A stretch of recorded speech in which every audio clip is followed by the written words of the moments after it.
What is going on, YouTube? Just helping you out here. And for today's video, I'll be doing Chapter 6.3, Problem 3 in the Differential Equations and Linear Algebra 4th edition textbook by Edwards, Penney, and Calvis.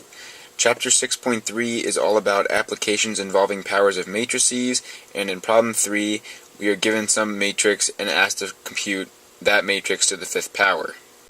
So our matrix is matrix A, which is equal to 6, negative 6, 4, negative 4. And we're asked to find A to the fifth. Now, we could write out 5 matrices and multiply them all together, but that is a very inefficient solution, especially if we were asked to compute A to like the 150 something. Writing out 150 matrices and multiplying them all together would take way too long. So what we're going to do instead is, we know that A is equal to P D P inverse, and so A squared is equal to P D P inverse times P D P inverse. And we know that P times P inverse is equal to I, the identity matrix, and we also know that I times any matrix X is equal to X. So this is going to equal P D I D P inverse, because if you see here we have P inverse times P, which is equal to I, and so this is going to be equal to P D D P inverse, since we have this relationship here. And finally, this is equal to P D squared P inverse. And now you can see the only thing that changed from squaring our A is the D also became squared, meaning A to the N is equal to P D to the N P inverse, which means A to the fifth is going to equal P D to the fifth P inverse. And so the first thing we need to do is find our eigenvalues, and then we can find our corresponding eigenvectors. So in order to find our eigenvalues, we need to do A minus lambda I is equal to 0, and this is a determinant, and so our A is 6, negative 6, 4, negative 4, minus lambda times our identity, and when you simplify that, you will get the determinant of 6 minus lambda, minus 6, 4, and minus 4 minus lambda. These are both equal to 0, and when you do this determinant, you should get 6 minus lambda times negative 4 minus lambda minus negative 6 times 4 is equal to 0. And when you simplify that, you should get lambda squared minus 2 lambda is equal to 0. And you can pull out a lambda, and you'll get lambda times lambda minus 2 is equal to 0. And as you can see from there, lambda equals 0 or lambda equals 2. And just for bookkeeping, we're going to make this lambda 1 and this lambda 2. And so now that we have our eigenvalues, we can find our corresponding eigenvectors. And to do that, we need to do A minus lambda I times our vector is equal to the 0 vector. So we need to do this with each eigenvalue. So we'll start with eigenvalue 1, which is equal to 0. So now we need A minus lambda I with this lambda, and we found A minus lambda I right here. So all we need to do is plug in 0 into here. So 6 minus 0, that's 6. Minus 6 stays. 4 stays. Negative 4 minus 0 is negative 4. That's going to be times our vector, which is just xy. And that's going to equal 0, 0. And so we can turn that into an augmented matrix. So 6 minus 6, 4 minus 4, 0, 0. we can use this first line as an equation. So 6x minus 6y is equal to 0. Move the y over to the other side, so 6x equals 6y, and then that means x equals y.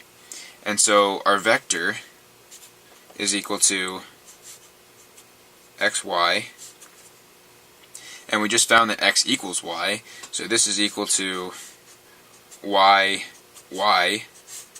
and then we can take out the y, and that'll give us 1, 1. So we're going to choose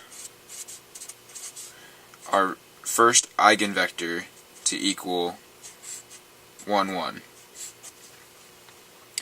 And so now we can do the same thing for lambda 2, which is equal to 2. So we're going to find, we have 6 minus 2, which is 4. Our negative 6 stays. 4 stays. And then negative 4 minus 2 is negative 6. We can write our vector, and that's equal to our 0 vector. Again, we can write an augmented matrix.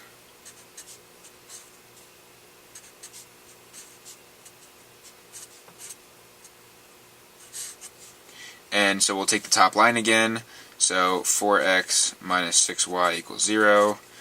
So 4x equals 6y. So x is equal to 3 halves y. And so our v is equal to, again, xy. But we just found what x is in terms of y, so we can rewrite that as 3 halves y and y. Again, take out the y, and then we'll get 3 halves and 1. And just so we have whole numbers, we can multiply this by 2. And so that's going to be 3, 2. So we're going to choose v2 is equal to 3, 2.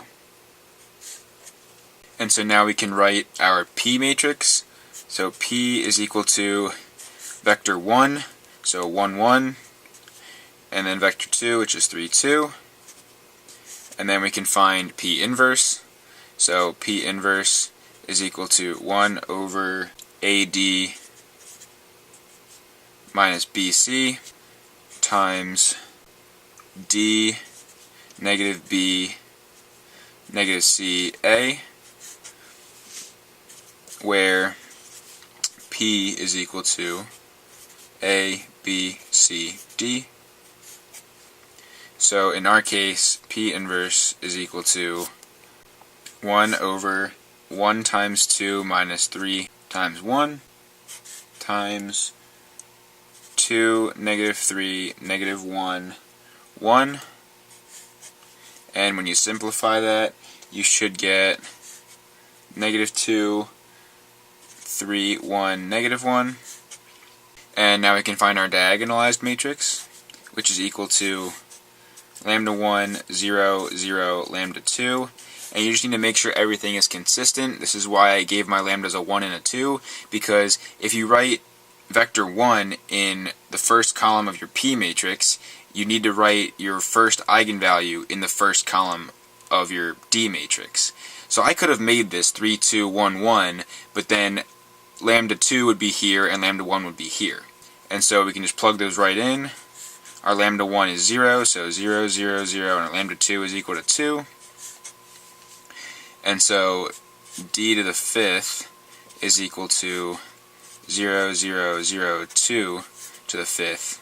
But by properties of diagonalized matrices, we can just raise our diagonal entries to the 5th power. So this is equal to 0 to the 5th, 0, 0, and 2 to the 5th. And so that's equal to 0, 0, 0, and 32. So now, a to the 5th is equal to our P, which is 1, 1, 3, 2, our D to the 5th, which is 0, 0, 0, 32, and then our P inverse, which is negative 2, 3, 1, negative 1. And then you're going to just do matrix multiplication, and when you do all that, you should find that a to the 5th is equal to 96, negative 96, 64, and negative 64.